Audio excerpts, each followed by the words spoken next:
ഋഷിക ബിപിൻ. ഞാൻ ഇന്നിവിടെ പറയാൻ പോകുന്നത് ശ്രീകൃഷ്ണ കഥയാണ്. പണ്ട് പണ്ട് ഗോകുലം എന്നൊരു സുന്ദര ഗ്രാമം ഉണ്ടായിരുന്നു. ആ ഗ്രാമത്തിൽ കുസൃതികളും അത്ഭുതങ്ങളും നിറഞ്ഞൊരു കൊച്ചു ബാലനുണ്ടായിരുന്നു. നമ്മുടെ സ്വന്തം ഉണ്ണിക്കണ്ണൻ. അവൻ്റെ പുഞ്ചിരി സൂര്യനെ പോലെ തിളക്കമുള്ളതായിരുന്നു. ഓടക്കുഴലിൽ നിന്ന് ഒഴുകി വരുന്ന പാട്ട് കേട്ട് പശുക്കളും കിളികളും പോലും നൃത്തം ചെയ്യുമായിരുന്നു. വെണ്ണക്കള്ളനായി അവൻ ഓടിച്ചാടി നടക്കുമ്പോൾ ഗോകുലം സന്തോഷത്താൽ നിറഞ്ഞു. ഒരു ദിവസം കണ്ണനും അവൻ്റെ കൂട്ടുകാരും പശുക്കളുമായി യമുന നദിക്കരയിലേക്ക് പോയി. അപ്പോഴാണ് അവർ ആ കാഴ്ച കണ്ടത്. നദിയിലെ തെളിഞ്ഞ വെള്ളം കറുത്ത മഷിയൊഴിച്ചതുപോലെ ഇരുണ്ടിരിക്കുന്നു. നദിക്കരയെ ചത്തുപൊങ്ങിയ മീനുകളും ദാഹജലം തേടിയെത്തിയ പക്ഷികളും ജീവനില്ലാതെ കിടക്കുന്നു. എന്താ സംഭവിച്ചതെന്നറിയാതെ എല്ലാവരും പേടിച്ച് വിറച്ചു. അപ്പോഴാണ് നദിയുടെ നടുവിൽ നിന്ന് ഒരു ഭീകര രൂപം ഉയർന്നു വന്നത്. 1000 പത്തികളുള്ള ഭീമാകാരമായ സർപ്പം കാളിയൻ. അവൻ്റെ വായിൽ നിന്ന് തീവ്രമായ വിഷം ചീറ്റുന്നുണ്ടായിരുന്നു. ആ വിഷമാണ് നദിയെ ഇരുണ്ടതാക്കിയത്. എല്ലാ കൂട്ടുകാരും പശുക്കളും പേടിച്ച് പിന്നോട്ട് മാറി.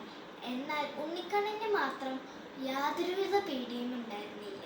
അവൻ്റെ കണ്ണുകളിൽ ധീരതയുടെ തിളക്കമുണ്ടായിരുന്നു. നിങ്ങൾ പേടിക്കണ്ട, ഞാൻ ഈ ദുഷ്ടനെ ഒരു പാഠം പഠിപ്പിക്കാം. അവൻ അത് പറഞ്ഞുകൊണ്ട് നദിക്കരയിലെ ഒരു വലിയ മരത്തിൽ കയറി നദിയിലേക്ക് ഒരൊറ്റച്ചാട്ടം. ജലത്തിലോട്ട് താഴ്ന്നതും കാളിയൻ അവനെ ചുറ്റി വളഞ്ഞു. കണ്ണൻ അതിവേഗത്തിൽ സർപ്പത്തിൻ്റെ ശിരസിലേക്ക് ചാടിക്കയറി. പിന്നീട് യമുന നദിയിൽ നടന്നത് ഒരു അത്ഭുത നൃത്തമാണ്. കണ്ണൻ സർപ്പത്തിൻ്റെ 1000 പത്തികളിലും ചവിട്ടി നൃത്തം ചെയ്യാൻ ആരംഭിച്ചു. ആ ഓടക്കുഴലിൻ്റെ നാദത്തിനൊപ്പം ആ കുഞ്ഞിക്കാലുകൾ അതിവേഗത്തിൽ ചവിട്ടി. കാളിയൻ വേദന കൊണ്ട് പുളഞ്ഞു. അവൻ്റെ ശക്തികളെല്ലാം ചോർന്നുപോയി. അവൻ തോൽവി സമ്മതിച്ചു. കാളിയൻ്റെ ഭാര്യമാർ വന്ന് കൃഷ്ണനോട് മാപ്പപേക്ഷിച്ചു. അല്ലയോ കണ്ണ, ഞങ്ങളുടെ ഭർത്താവിനെ രക്ഷിക്കണേ. ഞങ്ങളുടെ ഭർത്താവ് ചെയ്ത തെറ്റിന് ഞങ്ങൾ മാപ്പ് ചോദിക്കണേ. കണ്ണന് അവരുടെ ദുഃഖം കണ്ടപ്പോൾ ദയ തോന്നി. കണ്ണൻ കാളിയനോട് പറഞ്ഞു, നീ ഇനി നദിയിൽ താമസിക്കരുത്. നിന്റെ വിഷം ഇവിടെയുള്ള ജീവജാലങ്ങൾക്ക് അപകടമാണ്. നീ ഇവിടം വിട്ട് കടലിലേക്ക് പോകുക. കാളിയൻ ശിരസ് നമിച്ചനുസരിച്ചു. കാളിയൻ എത്രയും വേഗം യാത്രയുമായി. പിന്നീട് യമുന നദി വീണ്ടും തെളിഞ്ഞ വെള്ളത്തോടെ ഒഴുകാൻ തുടങ്ങി.